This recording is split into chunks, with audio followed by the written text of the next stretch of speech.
LBC Business Hour. With BT, changing how you do business. It's 8:47 after 9. Has your criminal record stopped you getting the job of your dreams? We'll open up the lines for that as well. 0345 6060 973. Right, let's continue with your calls. Paul is in Tetbury. Hello, Paul. Hello there, how are you? All right, what would you like to say?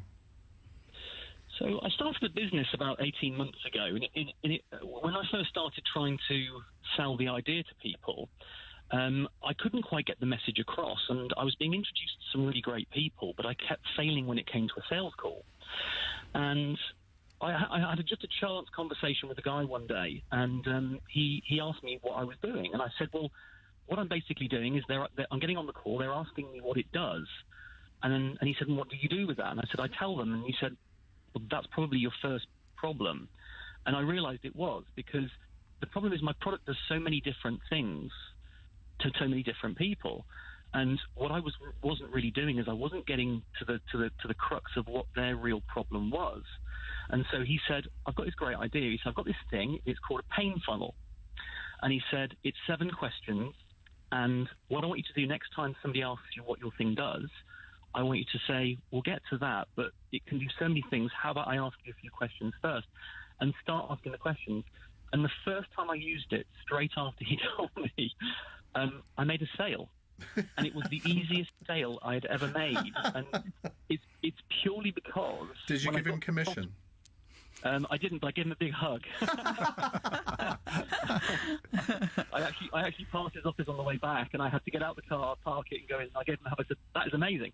And he said to me, he's great actually, because he said, why do you think it worked? And I said, well, once I'd asked all of those 7 questions, I know what my product does, but I knew exactly which bits of my product to focus on, because I knew exactly what his problem was. And more importantly, if he hadn't touched on any of the things my product did, I could have not wasted his time, and I could have said, actually, I don't think I can help you. Now, without telling us what your product does, what is your product? It's called the Diary Detox. Ooh, I could do with one of those. And I'm guessing what it is, but, well, go on, tell us what it is. Well, actually, this is one of the first things he did to me. He said, you know, how do you stop... I said, how do I stop telling people what it is? And he said, ask him this question. He said, you know how people are really busy and they've always saying to you they haven't got any time? I've created a product that will change that in business. I want one. And then, the interesting thing is that I said, well, the problem is that the first thing they're going to say is, oh, how does it work? He said, I haven't finished yet. He said, once you've said that, you finish it with a question. You say, but I don't suppose you have that problem, do you? I do, Paul. I do. You're in danger of making another sale. What's your website? www.diarydetox.com. All right, I'm going to have a look. And if I buy one, you can put a big banner on it, as endorsed by LBC Ian Dale. And Paul, can I just butt in and ask a question here? Did you call it a pain funnel? Did I hear you correctly? Yeah, it was a pain funnel, and what he basically said to me was that what you're not doing is you're not focusing in on the reason that they think they need you, the pain that they need solving. And he said what this will do is it'll show you whether there really is a pain, but it'll also it was fascinating because the questions were very simple. It was almost like, tell me more about that particular pain. How long have you been having that pain? What did you try to do to get rid of that pain? Did it work? Have you given up looking for a solution? And so on. And when you go through it, you realise that actually some of the people that need what I have, they haven't always had that problem. It's only when they started, let's say, a small business.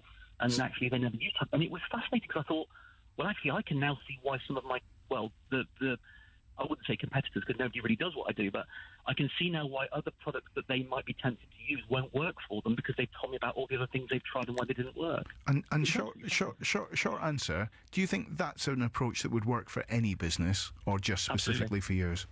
Absolutely. I'm just looking at your website.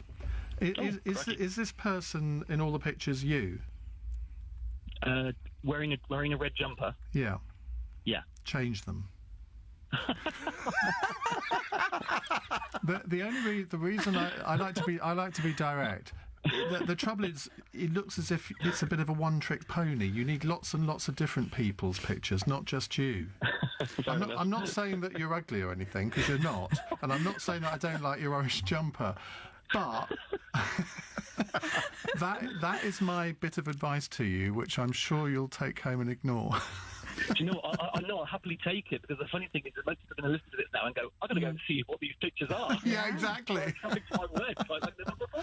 DiaryDetox.com. Paul, I do think it's a look, I've just skim-read your website. It looks like a fantastic product, and I genuinely am in need of it, because I can't say no. That's my problem.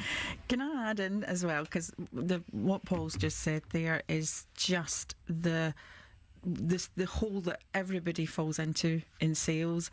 And you say, what is your product? A lot of people cannot define the elevator pitch, and then they waffle on and nobody really knows what they do. We call it the wintroduction. So again, really please. Yeah, the wintroduction. Oh my God, I want to curl up and die right now.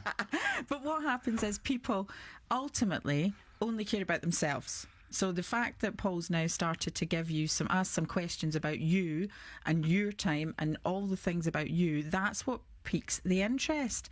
And that's the problem that most people do. They go, and we do this, and we do that, and we do the next thing. Nobody really cares what you do. They care about themselves.